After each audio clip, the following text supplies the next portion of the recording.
teman-teman, Pak, di sini sudah ada satu pertanyaan yang saya lihat dari Pak Didik Mas Adi ya. Pertanyaannya begini. Dalam melakukan transformasi perusahaan atau organisasi ya, prioritas apa yang perlu dipersiapkan, Pak?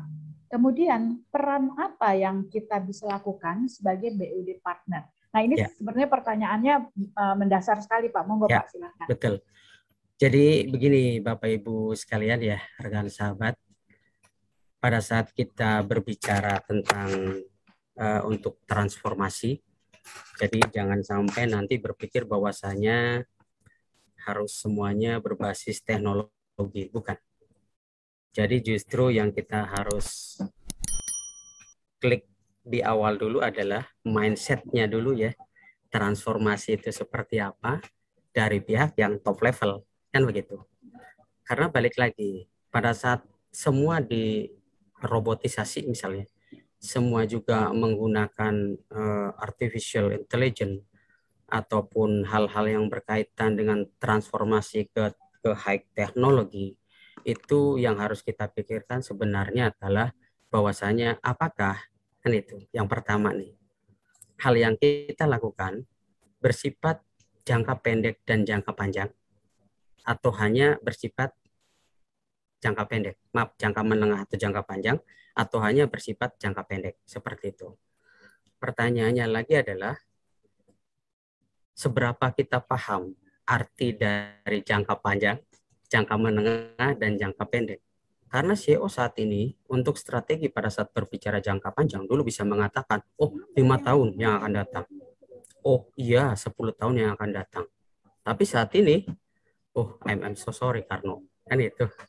Maybe I can predict 3-6 months or only 1 year, seperti itu. Karena memang unpredictable untuk kondisi saat ini. Gitu. Betul. Seperti itu. Nah, balik lagi. Ya, Bu.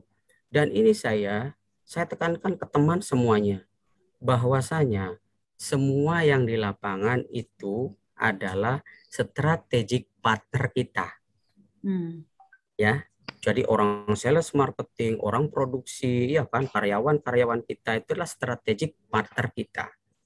Nah, pada saat berbicara tadi transformasi yang harus dipersiapkan seperti apa, yang pertama tadi kan gitu, dari mulai tujuannya itu apa, kemudian juga dilakukan mapping and screening dari maksud transformasi itu apa.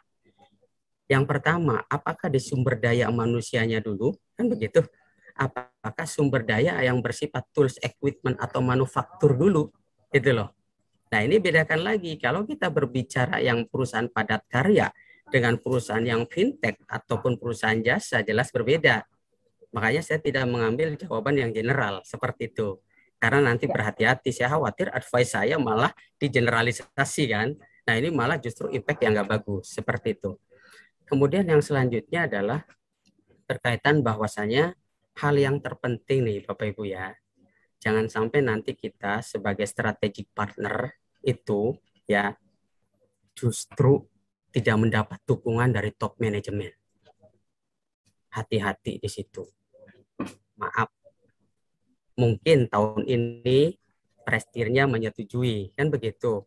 Ternyata pada saat RUU PS tahun depan presidennya sudah diganti. Kan gitu.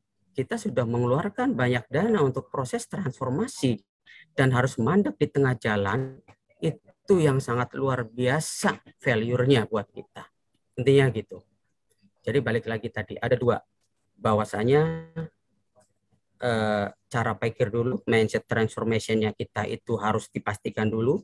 Kemudian yang kedua itu tadi, apakah kita mau mengedepankan untuk yang manufaktur ataupun equipment or tools-nya, atau memang dari sumber daya manusianya dulu, seperti itu. Itu Ibu. Begitu Bu Ani.